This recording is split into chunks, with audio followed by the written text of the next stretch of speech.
അച്ഛന്റെ എക്സ്പോർട്ടിംഗ് കമ്പനിയിൽ ഗംഗയുടെ അച്ഛനൊരു കണ്ണുണ്ടായിരുന്നു. നമ്മുടെ മരുന്നുകളിൽ കൃത്യമായ ചേരുവകളില്ലെന്ന ചീഫ് കെമിക്കൽ എക്സാമിനറുടെ കണ്ടെത്തൽ എന്നെ വല്ലാതെ അത്ഭുതപ്പെടുത്തി. മെഡിസിൻ കഴിഞ്ഞ് ആതുര സേവനം ലക്ഷ്യമാക്കി എനിക്ക് അത് വിശ്വസിക്കാൻ കഴിഞ്ഞില്ല. ആവശ്യത്തിന് പച്ചമരുന്നുകൾ കിട്ടുന്നില്ല എന്നതായിരുന്നു അച്ഛൻ പറഞ്ഞ ന്യായം. അങ്ങനൊരു സ്ഥാപനം ഏറ്റെടുക്കാൻ ഞാൻ തയ്യാറായിരുന്നില്ല. അച്ഛനുമായുള്ള വിയോജിപ്പ് ഒരു വലിയ വഴക്കിൽ കലാശിച്ചു. ഞാൻ വീട് വിട്ടിറങ്ങി. യാദൃശ്ചികമായി അപ്പണ്ണ എന്ന ലാടവൈദ്യനെ കണ്ടെത്തി. പച്ചമരുന്നുകളെക്കുറിച്ചുള്ള അയാളുടെ നാട്ടറിവുകൾ മനസ്സിലാക്കാനായി ഞാൻ അയാളോടൊപ്പം ചേർന്നു. മകളുടെ കല്യാണം മുടങ്ങിയ വിഷമത്തിൽ ഗംഗയുടെ അച്ഛൻ എന്നെ കണ്ടുപിടിക്കാൻ ആളെ വിട്ടു. അവരിൽ നിന്നുകൂടി രക്ഷ നേടുക, അതിനുവേണ്ടിയാണ് ഞാനിവിടെ എത്തിയത്. പക്ഷേ അത് ഇങ്ങനൊരു ദുരന്തത്തിലെത്തുമെന്ന് ഞാൻ പ്രതീക്ഷിച്ചതേയില്ല.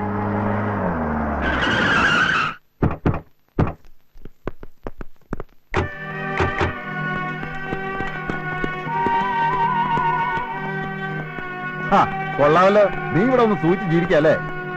വാ കേറെ പോ. നിങ്ങൾക്ക് എന്താ വേണ്ടത്? നിങ്ങൾക്ക് ആള് തെറ്റിയതാ. നിങ്ങൾ ഉദ്ദേശിക്കുന്ന ആള് ഞാനല്ല. അരുത് വിക്രമ, അരുത്. ഞാൻ കാളൊന്നും തെറ്റിയിട്ടില്ല. ഇനി നിനക്ക് ഇവിടെ വിട്ടു പോരാനുള്ള മടിയാണെങ്കിൽ നമുക്ക് ഇവിടെ കൂടി ഞാൻ കൊണ്ടുപോയതാ. ഞാനിവിടെ വല്ലാത്തൊരവസ്ഥയിലാണ്.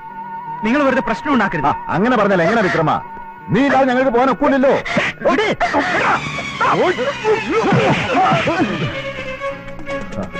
വേണ്ട വിക്രമ, അതിസാമർത്ഥ്യം വേണ്ട. കൊല്ലാതെ കൊണ്ട് ചെലവെന്നാ പറഞ്ഞിരിക്കുന്നത്.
അങ്ങനെ നമ്മുടെ ഭാനുക്കുഞ്ഞിനെ ആ മാർത്താണ്ഡന്റെ ആൾക്കാർ തല്ലി. വാഴിക്കൽ ചടങ്ങ് മുടക്കാൻ അയാൾ എന്തെങ്കിലും ചെയ്യുമെന്ന് എനിക്ക് അന്നേ തോന്നിയിരുന്നു. പകയടങ്ങാത്ത പാമ്പുകൾ പതിയിരുന്ന് ആക്രമിക്കും. കാലം എത്ര കഴിഞ്ഞാലും എന്റെ മക്കൾക്ക് നേരെ അവൻ കളി തുടങ്ങിയിരിക്കുകയാണ്. ആ മാർത്താണ്ഡൻ അയാൾ അങ്ങനെ വെറുതെ വിടരുത്. വൈദ്യമഠത്തിലെ കുഞ്ഞിനോട് കളിക്കാൻ അയാൾ ഒരു ജന്മം കൂടി ജനിക്കണം. ഞാൻ പോയി ചോദിക്കാം. വേണ്ട, ഞാൻ തന്നെ പോവാം. ശത്രുവിന് ബലം കൂടുന്തോറും നമുക്ക് ജോലി കുറയുമെന്ന് മർമ്മക്കളരയിൽ തിരുമുഖം വാടോ.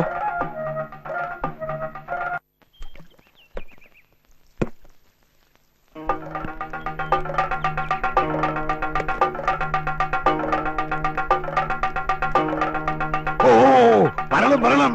എന്താ അവിടെ തന്നെ നിന്ന് കളഞ്ഞത്? അകത്തോട്ട് കയറി ഇരുന്നാട്ടെ. ഞാൻ തന്നെ സൽക്കാരം സ്വീകരിക്കാൻ വന്നതല്ല. ഒരു കാര്യം പറയാം, തനിക്ക് എന്തെങ്കിലും പകയുണ്ടെങ്കിൽ അത് എന്നോട് തീർക്കണം. എന്റെ കുട്ടികളെ ഉപദ്രവിച്ചാലുണ്ടല്ലോ. ആരാരോ ഉപദ്രവിച്ച കാര്യമാ വൈദ്യുതി പറയുന്നത്. ദൈവദോഷം പറയരുത് കേട്ടോ. എന്താ നടന്നെന്ന് വെച്ചാ പറയേ. താനൊന്നും അറിഞ്ഞില്ലല്ലേ? അവസാനമായി പറയാ, ഇനി ഇതെങ്ങനെ ആവർത്തിച്ചാൽ. എന്താ ആവർത്തിക്കുന്ന കാര്യം ഇങ്ങനെ പറയുന്നേ? എല്ലാം താൻ അറിയും, തന്നെ ഞാൻ അറിയിക്കും. ഭാനുവിനെ കൊട്ടാരം വൈദ്യനായി വാഴിച്ചു കഴിഞ്ഞാൽ തന്റെ ഏത് വെല്ലുവിളിയും സ്വീകരിക്കാൻ ഞാൻ തയ്യാർ. ആ ചടങ്ങ് നടക്കില്ല, ഞാനാ പറയട്ടെ. എന്നാ ഞാൻ പറയുന്നു, ഈ വാഴിക്കൽ ചടങ്ങ് നടക്കാതെ വന്നാൽ പിന്നെ ഞാൻ ജീവനോടെ ഉണ്ടാവില്ല.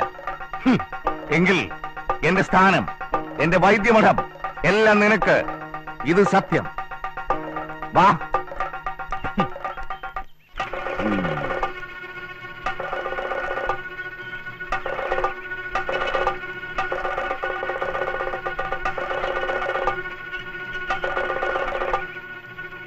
ചെയ്യാത്ത കാര്യത്തിലാണ് ഇപ്പൊ അവൻ എന്നെ വെല്ലുവിളിച്ചിരിക്കുന്നത്.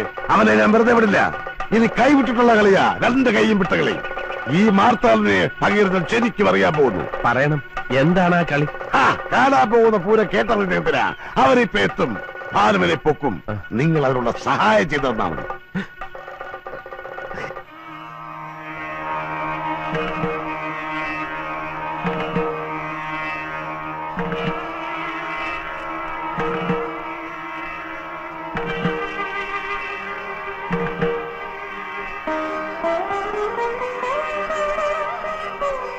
ഏകാഗ്രമായ മനസ്സോടെ ധ്യാനം, ദിഗ്ബന്ധവും പ്രാണപ്രതിഷ്ഠയും ചെയ്ത് പൂജ, പിന്നെ 1008 ധന്വന്തരി മന്ത്രജപം. മൂർത്തിയുടെ അനുഗ്രഹം നേടിക്കഴിഞ്ഞാൽ പുറത്തു വരാം. ഓം നമോ ഭഗവതേ വാസുദേവായ ധന്വന്തരായ. ഓം അമൃതകലഹസ്തായ സർവരോഗ വിനാശായ ത്രൈലോക്യനാഥായ ശ്രീ മഹാവിഷ്ണവേ നമഃ.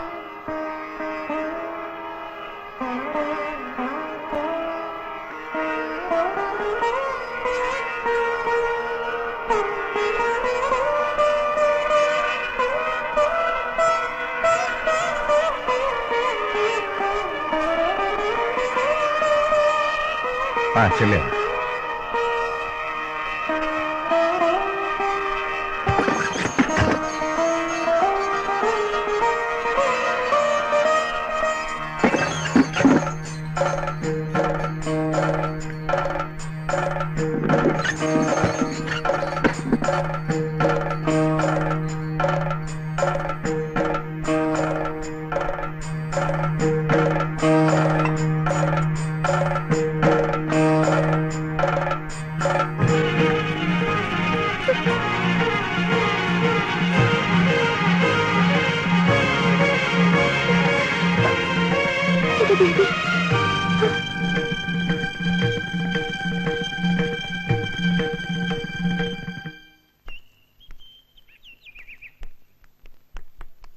ആശാനെ, അമ്മരപ്പനെ പൊക്കി ദോ വരുന്നാണ്ടാ.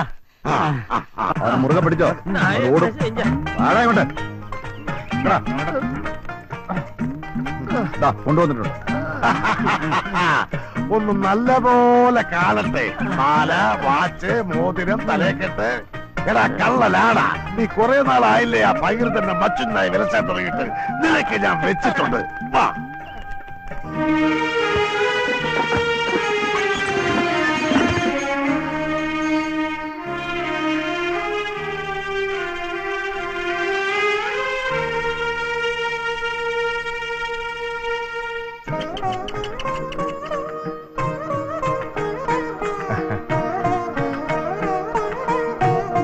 സന്തോഷമായി. വ്രതാനുഷ്ഠാനങ്ങളുടെ 3 നാൾ നീ പൂർത്തിയാക്കി കഴിഞ്ഞു. ശുഭലക്ഷണം. കടവ് തുറന്നപ്പോ കിഴക്ക് നിന്നും ഗൗളി കളിക്കും. ഇനി ഒട്ടും വൈകിക്കണ്ട, പരദേവതാ സ്ഥാനത്തേക്ക് പുറപ്പെടാം. അവിടെ എല്ലാ ഒരുക്കങ്ങളും പൂർത്തിയായി കഴിഞ്ഞു. ആ,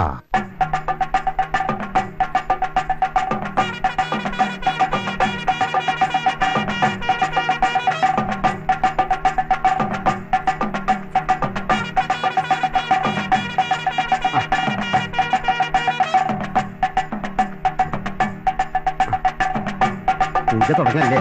ഉവ്വ്.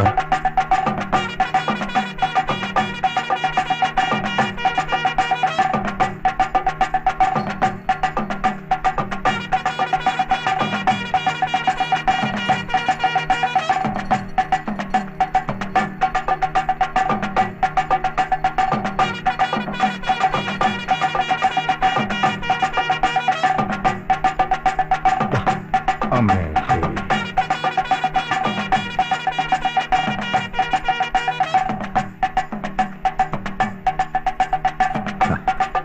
വരിക, അതിരിക്ക.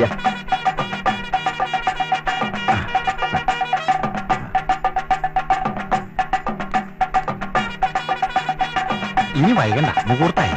ആ, ഓ, ആ. വരട്ടെ, ചടങ്ങുകൾ നടത്താൻ വരട്ടെ. മരുമകനെ കൊട്ടാരം വൈദ്യനാക്കി വാഴിക്കുന്നതിന് മുമ്പ് അവന്റെ കുലം, അവന്റെ യോഗ്യത, അതെല്ലാം ഈ തിരുനട്ടാളത്തെ നാട്ടുകാർക്കൊന്നറിയണം. അതെ, അറിയണം. ഏതോ തെരുവി തെണ്ടിത്തിരിഞ്ഞ് നടന്ന ഒരുത്തനെ ഈ നാടിന്റെ വൈദ്യനായി വാഴിക്കാൻ ഞങ്ങൾ സമ്മതിക്കില്ല. മാർത്താണ്ട, ഈ അവസരത്തിൽ വേണ്ട നിന്റെ ഈ കളി. നിന്റെ ഉള്ളിലിരിപ്പ് എനിക്ക് മനസ്സിലാവും, പക്ഷെ നടക്കില്ല. അവൻ അന്തസ്സും പാരമ്പര്യമുള്ള തറവാട്ടിലെ തന്നെ കുട്ടിയാ. ഈ ചടങ്ങ് അലങ്കോലപ്പെടുത്താൻ ഞാൻ ജീവിച്ചിരിക്കുമ്പോ സമ്മതിക്കില്ല. ഇങ്ങോട്ട് കൊണ്ടുപോകാവനെ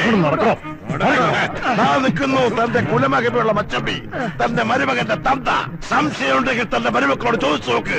ഇവൻ ലാടനാണ്, ലാടൻ. പറഞ്ഞു കൊടുക്കടാ കോന്തന്മാരെ. സത്യമാണോടാ ഞാൻ കേൾക്കുന്നത്? എടാ സത്യമാണോന്ന്? അമ്മാവൻ ക്ഷമിക്കണം, ഞങ്ങൾക്കൊരു തെറ്റുപറ്റി. അപ്പോ എന്നെ എന്റെ മോളെ നിങ്ങൾ ചതിക്കായിരുന്നു അല്ലേ? എന്തിനു വേണ്ടിയായിരുന്നു ഇതൊക്കെ? പോയിക്കോ എന്റെ മുമ്പിൽ നിന്ന്, പോയിക്കോ. രോഹി, എന്നെ എന്റെ മോളെ നിന്ന് ചതിക്കായിരുന്നു.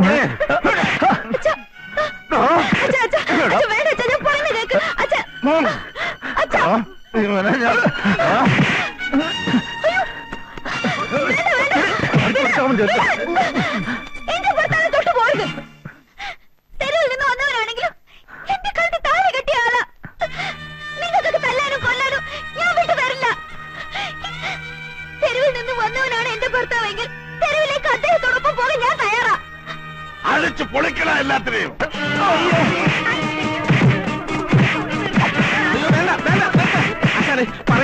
ഞങ്ങളുടെ അമ്മ ചടങ്ങ് നടക്കട്ടെ, അനുകൂലപ്പെടുത്തുന്നു. ഞങ്ങൾക്ക് ഒരു പരാതിയില്ല, എല്ലാം മംഗളമാക്കി നടന്നാൽ മതി. മുമ്പാലെ അടിച്ചു നിർത്തണം. ആശാനെ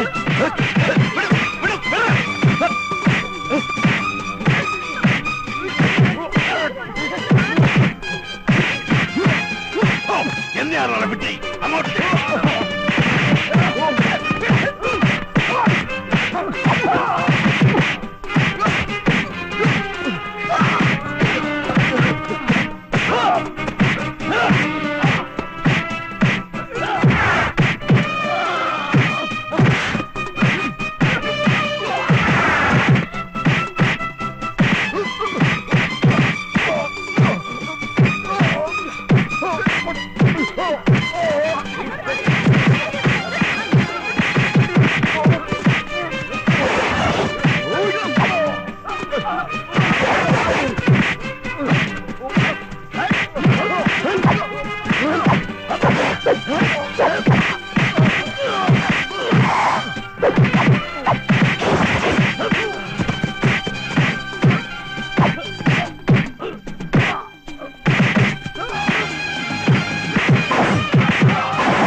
ആർക്കാണ് ഇവനെ തല്ലേണ്ടത്? ആർക്കാന്ന്? ഇവനാണിപ്പോൾ ഈ നാടിന്റെ പ്രശ്നമെങ്കിൽ ഞാനിവനെ കൊണ്ടുവയ്ക്കോളാം. ഇവൻ എന്റെ മോന. ആർക്കാ ഇവന്റെ ജീവൻ വേണ്ടത്? ആർക്കാന്ന്?